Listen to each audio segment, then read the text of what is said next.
A very good morning to you. Thank you for joining us on Business Morning. I am Bisi Adebayo. We'll begin with the latest coming from the crude oil market, and of course prices are maintaining the upward trend today, and that's due to fears that refineries could be hit by a storm brewing in the Gulf of Mexico, while buyers also drew relief from U.S. President Donald Trump's return to the White House after being treated for COVID-19 in the hospital. Brent crude futures rose 0.19% to $41.38 a barrel, while U.S. WTI crude futures were trading 0.15% higher at $39.28 a barrel. Well, those gains were slightly extended, the gains slightly extended Monday's rally of more than 5% when buyers took heart from President Trump saying he would return to the White House and from growing hopes for an agreement on a U.S. stimulus package to counter the impact of the pandemic. Oil prices had fallen sharply when the U.S. president went to hospital on Friday as the investors were filled with uncertainty over what would happen in the United States as the country gears up for a presidential election on November the 3rd. In other news, European Union member countries have picked two women. That's Nigeria's former finance minister, Dr. Ngozi Okonjo-Iweala, and South Korea's trade minister, Yoo Myung-hee, as the race for the World Trade Organization's top job gets tighter. The second phase of consultations, which began on September the 24th and end on October the 6th, that's today, with three other candidates still in the race for the WTO's next leader. At the consultations holding, other members of the WTO will be asked in confidential to pick their preferences to the facilitators, which will finally reduce the number of candidates from 5 to 2. The next Director General of the Intergovernmental Trade Organization is expected to be announced on November the 7th.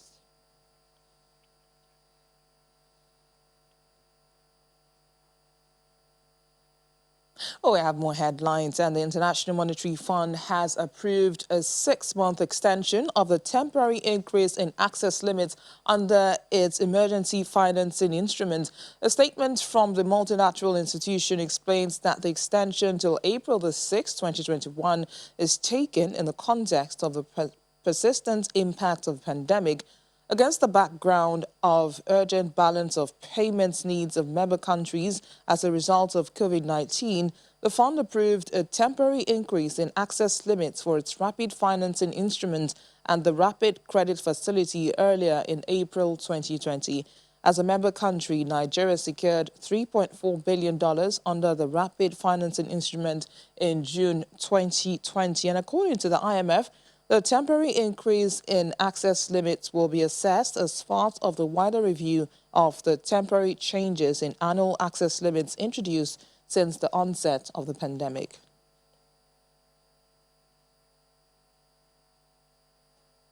Meanwhile, after downgrading Nigeria's long-term foreign issuer default rating to B from B+, with a negative outlook in April 2020 due to COVID-19 pressures, Fitch Ratings has revised its outlook to stable following reduced uncertainties, and some of the yardsticks employed for the considerations include stability of oil price and the reopening of the economy. Well, the rating action was also largely influenced by other policies of government from the monetary and the fiscal side. Well, let's make sense of this review with the Professor of Capital Markets and the President of Capital Markets Academics of Nigeria, Professor Uche Uwaleke, who joins us from our studio in Abuja. Good morning, Professor. Thank you for joining us on the program. Now, did this come as a surprise to you? That's talking about Fitch's revision of Nigeria's rating, given the severe external and the fiscal financing pressures that persist, such as the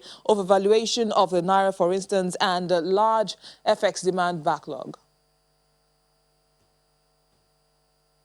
Yeah, thank you. It didn't come as a surprise. Just as you rightly mentioned, it was a mere affirmation. You recall that the last time an action was taken by Fitch, rating action was in April, when Fitch downgraded the outlook on Nigeria, not just the outlook, but even the rating, from B positive, which has a score of 3, to B, which has a score of 2. So what has happened now is a mere affirmation of that B, but with a positive outlook, if you like, an improvement over what we had in April, and that's coming on the back of some improvements one can notice in the economic environment. The fact that, just as you also mentioned, the economy is being restarted, and the fact that the impact of COVID-19, particularly on the health sector, is also being contained. But as I mentioned earlier, it's an affirmation. A B rating is still speculative in nature. It's still what is referred to as non-investment grade. And if you look at the rating rungs by Fitch, it has 17 rungs, starting from 16, which is the highest AAA, down to 0, which is a C+. So along those rungs is where you have B. And B, as I said, it has just a score of 2. So that is still low. And that is still reflective of the fact that the macroeconomy is still facing challenges. And as you know, too, the report or the rating is usually based on 4 pillars. One is the structural features, where you have issues around political stability, issues around the corporate, the good governance. The Fitch report noted that Nigeria's the governance level is still low. And then there are issues around the macroeconomic performance too, another pillar, macroeconomic performance, where Fitch also mentioned the fact that GDP has been contracting, and the inflation rate too has been rising. And there are also challenges with exchange rate. But remember too that all of that is also balanced. Balanced by the fact that if you look at the first pillar, for example, structural features, one of the metrics there is financial sector risk.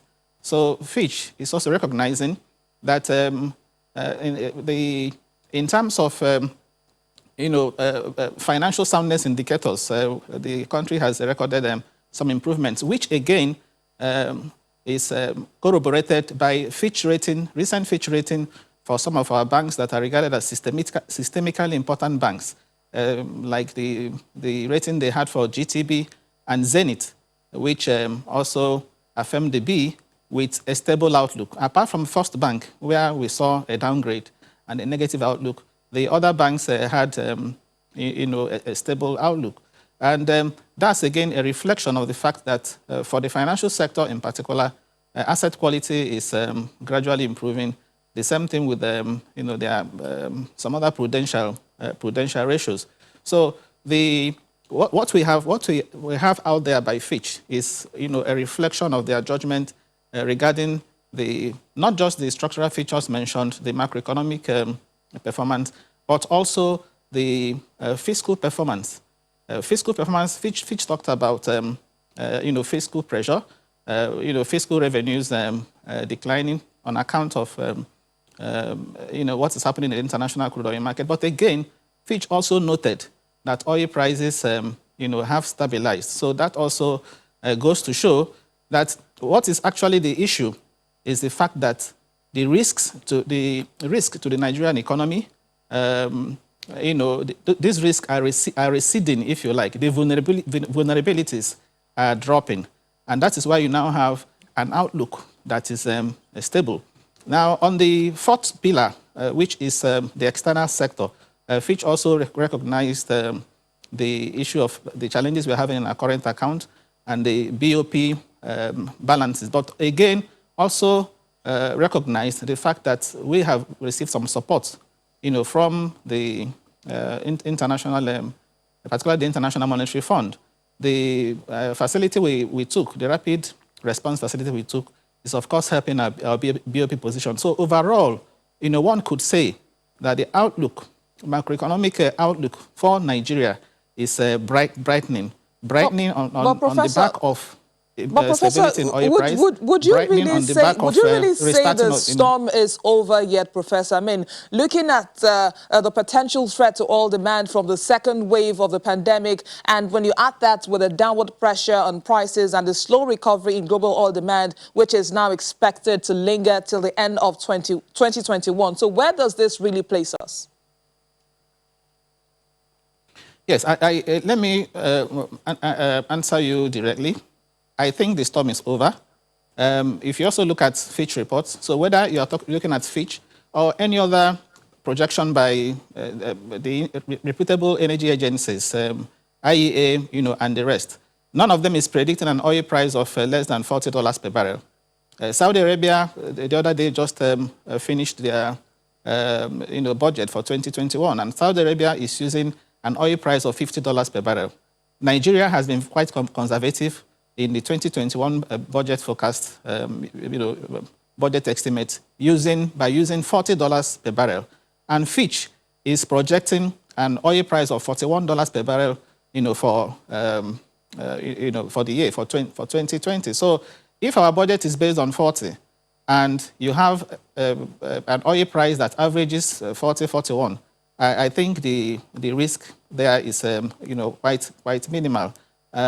So if you look at that, overall, particularly the fact that, as I said, the economy is also being restarted, and specifically talking about the impact of COVID, I also think with the government interventions and the central bank interventions, we are likely to begin to see the manifestation of the impact by the Q4 of 2020, by the end of Q4. As you know, the economy shrank by minus 6.1% in Q2 of 2020. For me, that would be the largest size of contraction we're going to have this year. But the Q3 report is most likely going to be a lot favorable. And we are also beginning to see the semblance of that, the signs of that in our financial markets, particularly the stock market. You also see what is happening in the stock market. The stock market is beginning to pick up. And people wonder what is happening. Is it that the stock market is disconnected from the economy? It is not so.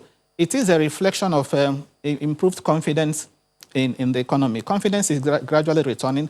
And that is even why you find that the people playing the most in the market now are domestic investors. So if domestic investors have confidence in the economy, what it means is that with ratings like this coming from Fitch, the foreign investors will also begin to show a lot more interest in our market. So I see the stock market performance as an indicator, as a barometer of the level of economic recovery. Only yesterday, the markets, performed, quite strongly, appreciated by 2.1%. So for me, the storm is over, and what we now require is consolidation. And Fitch recognized that in that report, which is why they talked about outlook being stable. All right, Prof, I'll need to come in at this point. I'd like us to talk more about the central bank intervention now. How do you think that the CBN's management of external liquidity pressures through the partial exchange rate adjustments, capital controls, and FX restrictions have contributed to this rating? Yes. Again, back to that Fitch rating. In April, when we had that downgrade from B positive to B, Fitch expressed worry over the management of our forex, and I think the central bank somehow got a grip on it, because this latest report is recognizing that the central bank is now moving towards unification of exchange rates. The latest report talked about a two-step, devaluation that we saw, cumulatively amounting to 19% of the value of the naira. So it's a recognition of the effort by the central bank to unify exchange rates, to have improved the liquidity in the forex market, is also reflecting in the reports, that we saw. Yes, we still have backlog of, the forex demand, which was also mentioned in Fitch report. We still have some restrictions in the forex market. For example, the restrictions on 42, 43 items, those restrictions are still there. But those are things that will be dismantled, in my view, gradually. They are not going to happen overnight. So I think the central bank is aware of all these challenges. And the important thing too is to recognize that we have an economy that is that has some, if you like, peculiar challenges.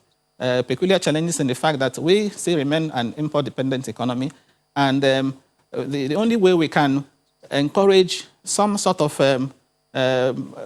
import substitution is also try to grow our local industries, and that's why central bank, want to introduce some of those policies. But by and large, we are seeing an increased level of openness in the forex market. We are also beginning to see an improved liquidity situation in that market. Recall that before Professor. now... All right, Professor, we don't have so much time, so we need to move on very quickly. And I want to talk about Nigeria's debt service to revenue ratio, which stood at 72.2%. That's between January and May 2020, an indication that the government's fiscal position is under pressure. But at this point now, do you see Fitch further reviewing its outlook on Nigeria upward or downward?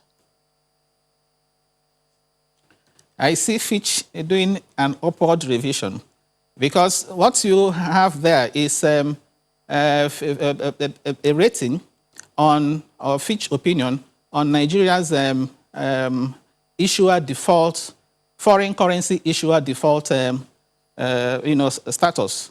Okay, foreign currency issuer default status, and that's why in the report, Fitch talked about the relatively low level of debt service to revenue, external debt service to revenue, and the relatively low level of external debt to total debt stock, which is put at about 28%. So that is in the interest of the country. And Fitch also, one of the things that also counted for us was the fact that the economy has a deep debt market. Fitch talked about, the strong investors' appetite, for bonds, for government bonds in Nigeria. So if you have a deep debt market, it means that you can finance, most of your, capital needs, even from domestic sources, without relying on external sources. And that's why in that report too, it mentioned that, there is very low exchange rate risk in relation to external debt. And that's, of course, because of the low ratio of external debt, to total debt. But I agree with you. In terms of debt to GDP ratio, the country, might have some room for loans. But when you look at the debt service to revenue ratio, which is high, I think that is worrisome. And that's also why I think even the 2021 budget proposal that has been sent to the National Assembly, I think it should be looked at, once again, particularly with respect to what is going into the capital components. Right. From what we have read, the capital components out of 13 trillion is only attracting about a little over 2 trillion. And the deficit of over 4 trillion is going to be financed again by borrowing. All right, so Professor, what that means is that we are likely to borrow again to finance consumption. For you before we wrap up this conversation now, and that's the fact that the IMF has extended the temporary increase in access limits to 28 member countries under its emergency financing instruments. Now, what would be the implications for Nigeria? Please answer in 30 seconds. Yes, I will, but let me ask you, is Nigeria a beneficiary? Yes, Nigeria is a beneficiary. Is Nigeria one of the beneficiaries? Absolutely.